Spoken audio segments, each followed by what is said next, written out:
Well, we'll see with regard to the pandemic, because although in some sense it is in some ways over, our reaction to it is by no means over.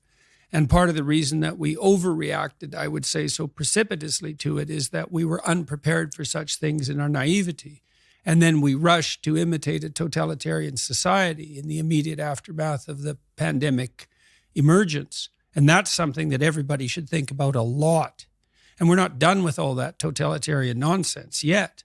A lot of that's driven by, well, fear and naivety. I mean, 50% of Democrats in the United States believe you have a 50% chance of being hospitalized with COVID, and 25% of Republicans believe the same thing. And you can point a finger at people and laugh at their ignorance, but you should really ask, well, why is this overestimate of that magnitude, and what does that mean in relationship to policy?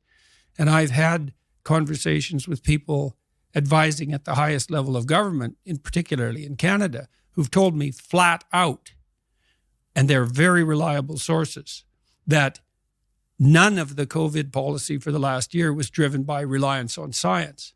It's all opinion poll. And that's really pernicious because, well, who's asking the questions, and how do they set up the answer, and who's answering, and in what emotional state? And so to what degree are we led by considerations of short-term propitiation of unwarranted fear?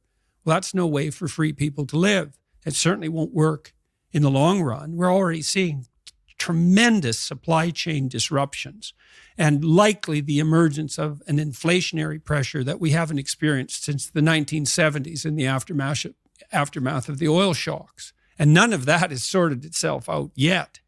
I believe that we will conclude that our response to the pandemic caused more death and misery than the pandemic itself.